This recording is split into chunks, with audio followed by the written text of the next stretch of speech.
Bonjour tout le monde, je ne peux pas être en classe aujourd'hui puisque j'ai un engagement à l'université, donc je vous transmets par cette vidéo votre tâche pour le cours.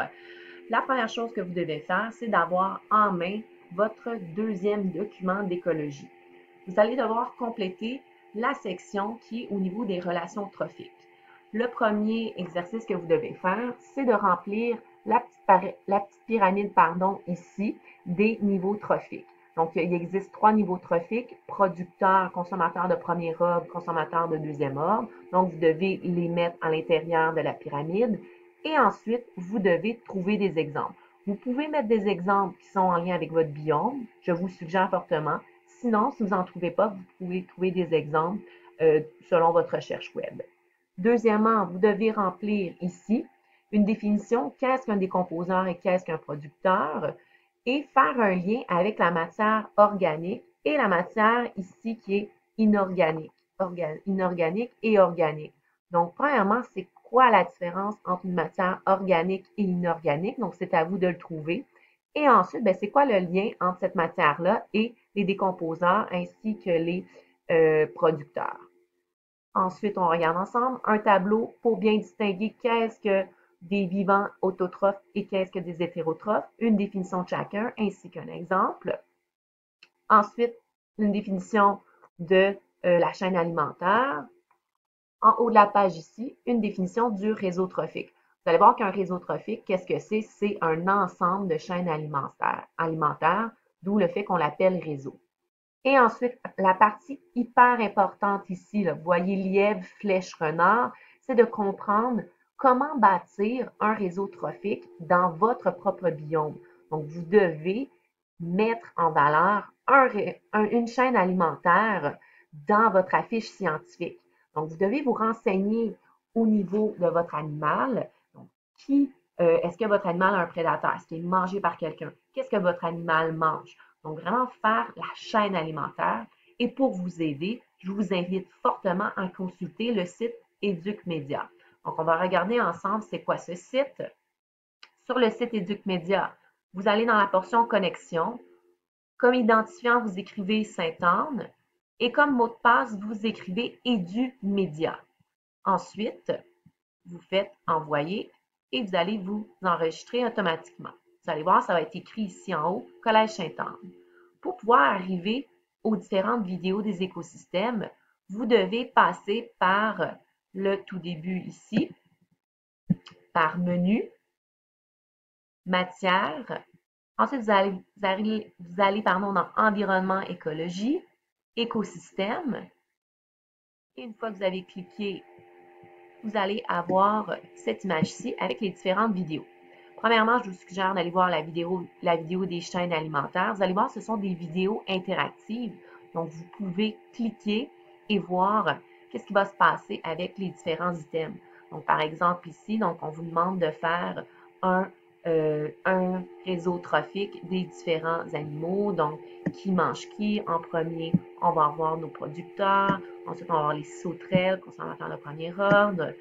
Ensuite, une genre de petite souris, consommateur de deuxième ordre, les serpents, troisième ordre. Et ensuite, ici, on va avoir un genre de petit renard, je pense que c'est un fennec.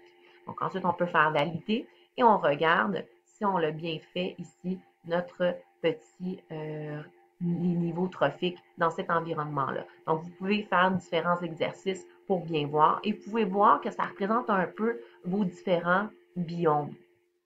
Donc, ça ici, c'est un exercice dans cette vidéo-là qui est très, dans le fond, de base pour bien comprendre c'est quoi une chaîne alimentaire. Ensuite, vous avez comme option réseau alimentaire 1, réseau alimentaire 2. Je vous suggère le réseau alimentaire 2 qui est beaucoup plus approprié à faire. Dans ce cas-ci, vous avez différents animaux. Et lorsque vous cliquez sur un animal, exemple, je clique sur la petite chenille, donc vous allez voir apparaître un X.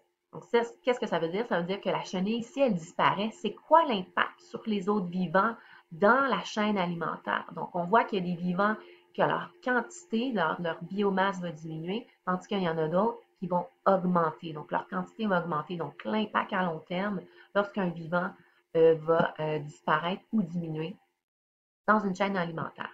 Donc, ça, ici, vous pouvez le faire pour plusieurs animaux. et vous pouvez faire ensuite suivant pour vérifier qu'est-ce que ça va donner dans différents. Qu'est-ce qui était aussi l'information que vous pouvez aller chercher dans ces différentes vidéos interactives, c'est aller dans le bas. Ici, il vous explique plein de choses, résumé, réseau alimentaire. Ah, ici, on a une définition de producteur, consommateur, décomposeur. On vous donne ensuite différents mots-clés, on vous explique. Donc, allez voir un peu l'information en dessous, ça vous donne, ça peut vous aider à bien comprendre.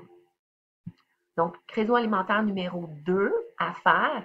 Et le plus important, c'est vraiment, lui, construire une chaîne alimentaire. Donc, ici, on vous donne différents vivants qui vont apparaître et vous devez construire la chaîne alimentaire. Donc, on vous montre un exemple, la flèche. La flèche, elle est très importante.